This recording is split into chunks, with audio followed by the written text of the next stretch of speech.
Nós vamos continuar trabalhando na questão da confissão, mas antes disso, eu queria citar 3 coisinhas para você, exemplificar o arrependimento, que na verdade às vezes a gente confunde muito. O que é arrependimento?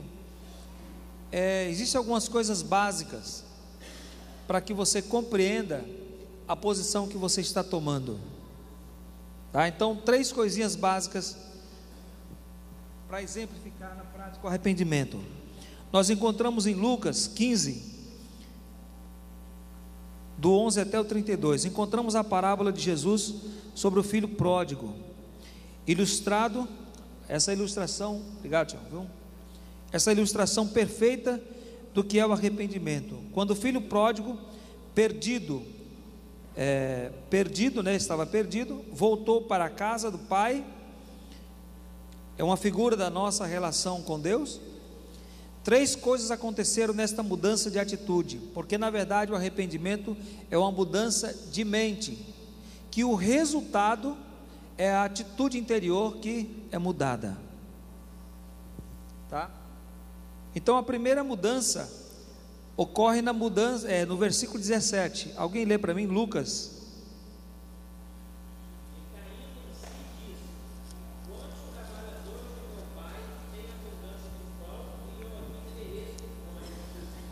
Aí o versículo 17, então, caindo em si, a primeira coisa que acontece no arrependimento é: eu caio em mim mesmo. Ou seja, quem já viu aquela expressão, a ficha caiu? Eu digo que é preciso até em alguns casos o satélite cair, né? Caiu a ficha, Deus trouxe a clareza. E na verdade, quando o Senhor deseja que a gente se arrependa para Ele, Ele quer exatamente isso. A ficha caiu, eu não posso mais dizer que sou Deus, dou direção para a minha vida. Eu vou fazer o que Ele está querendo fazer. Aqui nós estamos falando do filho pródigo. Ele caiu em si. Alguém lê o versículo 18 novamente? Pode continuar, quem foi que continuou aí? Leitura?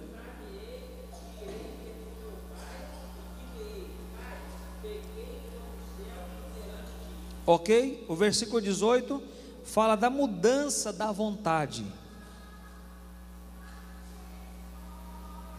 Muda a vontade, muda a mente e muda a vontade. Eu levantar-me-ei e irei ter com o meu pai. É uma decisão da sua vontade.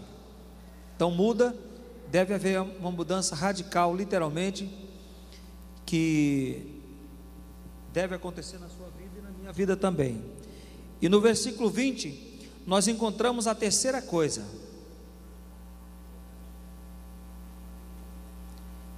E levantando-se, foi para o seu pai. Vinha ele ainda longe quando seu pai o avistou, e compadecido dele, correndo, o abraçou e beijou.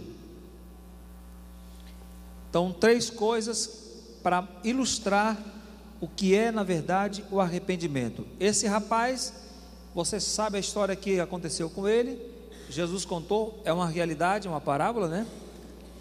Que ele não chorou, não derramou lágrimas, mas a atitude que ele tomou foi correta, consciente do que estava fazendo. Primeiramente, o posicionamento. O seu nome é? O Jefferson está dizendo posicionamento, perfeitamente. Então esse primeiro ponto aqui, ele teve uma mudança de mente, caindo em si. Segundo, ele se levantou e disse: eu irei ter com meu pai. Só que não era uma ação ainda. Não era uma ação. Era apenas uma atitude que ele estava tomando naquele momento, que a sua mente já tinha sido esclarecido, já era consumado na mente dele que ele precisava se arrepender, que ele estava formulando na cabeça dele: eu preciso ir. Então ele disse: eu vou me levantar e vou. Ou seja, a vontade dele já não estava mais em jogo, ele tinha agora que se quebrantar. E no versículo 20 nós vemos a ação da mente transformada. A ação da mente transformada foi esta: e levantando-se, no gerúndio, ele disse na segunda: levantar-me-ei, um pensamento dele, eu me levantarei e vou. E aqui no gerúndio ele está dizendo assim: e levantando-se, uma ação contínua, eu agora vou definir essa história. Então, o arrependimento, ele coloca exatamente essa condição para nós. Ficou claro para nós a respeito do arrependimento? Oi? Eu quero dizer mais uma coisinha para você. Agora, Fernando, nós vamos até que horas? Até 7h30. Só o Evangelho do Reino pode fazer essa mudança no homem, porque é o Evangelho que trata do governo de Deus na terra, no homem. O Evangelho que ele veio trazer não foi um Evangelho, foi o Evangelho, letra maiúscula, que muda, que transforma a mente do homem numa nova mente. Só o Evangelho do Reino que coloca dentro do coração do homem a mente de Cristo e o coração de Cristo. O Evangelho das ofertas, ele não proporciona libertação ao homem, mas proporciona o conhecimento para o homem, que não liberta o homem. O Evangelho do Reino, quando entra no homem, modifica tudo dentro dele, implode o homem espiritual, cai e se transforma no novo homem, recriado segundo Deus. Você quer isso? Deseja isso? Então Deus vai te levar um pouco mais longe, porque é essa a vontade do Senhor para a nossa vida. E Ele, irmãos, Ele tem pressa para agilizar com a sua pregação do Evangelho do Reino. Um dos critérios para Ele voltar e buscar a sua igreja é que o Evangelho do Reino tem que ser pregado a todas as nações. Esse é um dos critérios. Ele disse: quando esse Evangelho for pregado em testemunho a todas as gentes da terra, então virá o fim. Então só o Evangelho do Reino que muda o coração do homem, que coloca um ponto final na independência do homem, e ele passa a viver a vida de Deus, conforme Deus deseja aqui na terra. Ele passa a ser um homem na terra do céu. Amém? Quer ser um homem do céu na terra? Amém? Então Deus vai fazer, Deus está fazendo isso na tua vida, eu sei disso. Vamos avançar um pouco mais. O segundo ponto que nós vamos falar é sobre a confissão, que é o segundo pilar, que essa casinha que vocês estão vendo aí, depois você vai ver literalmente, vai passando, né? A confissão, ela é exatamente o segundo ponto, que o arrependido ele não tem dificuldade nenhuma. E o que é confissão? A palavra de Deus nos chama a confessar os nossos pecados. Confessar pecados significa literalmente concordar com. No nosso caso, em relação aos nossos pecados, é concordar com o que o Espírito Santo está nos convencendo da nossa relação com Deus e tomar uma nova atitude. A confissão está em Provérbios 28, versículo 13, que diz: se confessarmos os nossos pecados e deixá-los, nós alcançaremos misericórdia. Aquele que confessa e deixa, alcança misericórdia. Existe aqueles que de um modo emocionante, eles vão e confessam, aí depois não tem a substância de uma convicção de luz, de reino e de governo, vão e faz o mesmo pecado. Então esse primeiro ponto aqui: assim fazendo alcançaremos misericórdia e perdão de Deus. Somente o homem que teme a Deus ou leva a Deus a sério tomará esta atitude E no versículo 14: mas o que endurece o seu coração virá a cair no mal.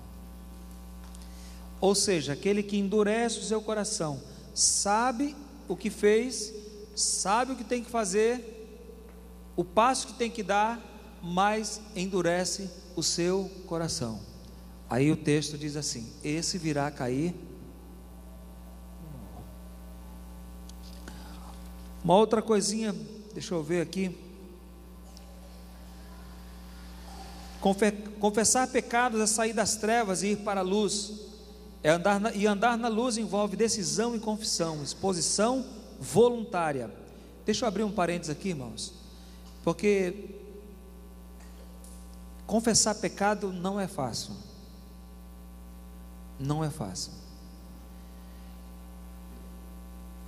E você talvez diga: mas eu tenho que confessar os meus pecados uns para os outros? Não, não é isso.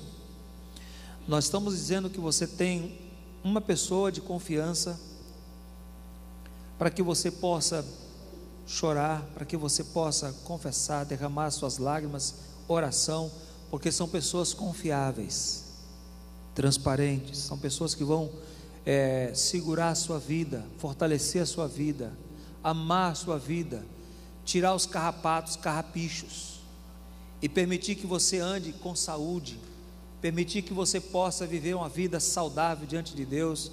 Isso requer tempo, não é da noite para o dia, e eu sei que Deus está fazendo isso, vai fazer isso, mas escute bem, você tem pessoas que você pode confessar a sua vida e pedir oração para elas. Os discipuladores, aqueles que estão sob autoridade, aqueles que estão vivendo uma vida comprometida com Deus, com a igreja, com aqueles que estão envolvidos com a liderança da igreja. Não é para qualquer um, não. Você vai contar a sua vida para qualquer pessoa, você não sabe quem é ela, você corre um sério risco de você ser mal entendido, de você ser uma pessoa que não vai ser tratada, vai ser exposta, e talvez seja difícil para você amanhã caminhar olhando firmemente para Jesus. Por isso que Deus já colocou discipuladores, pessoas confiáveis, de confiança, que vai carregar essa carga, vai levar essa carga aos pés de Jesus, o nosso Senhor, e você vai ser curado. Amém? Glória a Deus. Vamos continuar.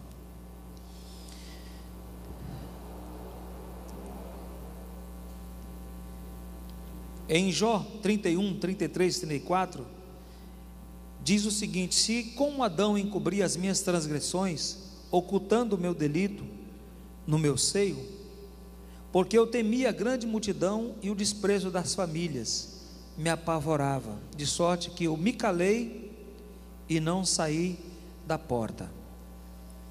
Que é o contrário do que fez Davi. Ele disse que enquanto eu calei os meus pecados, envelheceram os meus ossos. Isso quer dizer que quando nós ocultamos os nossos pecados, nós carregamos doenças, algumas delas espirituais e algumas delas físicas, perturbação. A gente vai ver isso depois.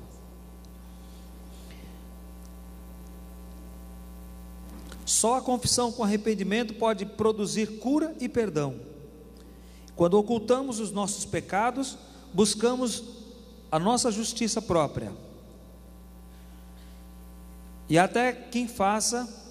até aqueles que fazem penitência, jejuam, oram, fazem vigília, e eu quero dizer para você isso, que Deus rejeita, porque a nossa justiça é Cristo Jesus. E já falamos no ponto anterior sobre aqueles 3 aspectos. Todos aqueles que sinceramente fizeram de Cristo a sua posição foram justificados. Seria jejum, consagração, santificar-se. É totalmente diferente. Existe uma coisa para cada coisa. A consagração é você se separar para Deus,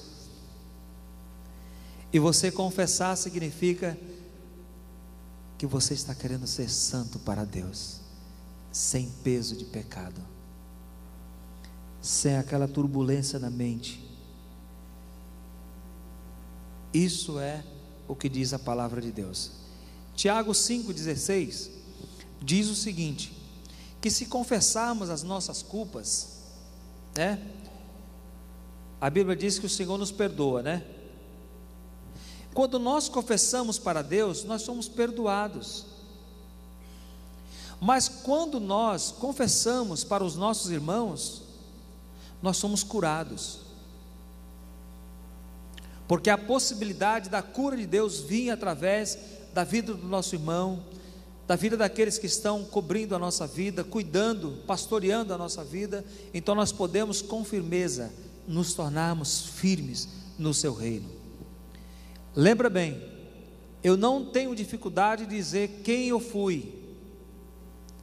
Se eu fosse abrir agora para depoimentos, vocês podiam dizer para mim: Chico, olha, a minha vida foi um desastre. E tem gente que conta isso como troféu, e eu quero dizer para você que não é troféu, é simplesmente uma vida do passado que não trouxe nenhuma edificação para nós. Agora o que conta é essa nova vida que Deus trouxe para você. Amém?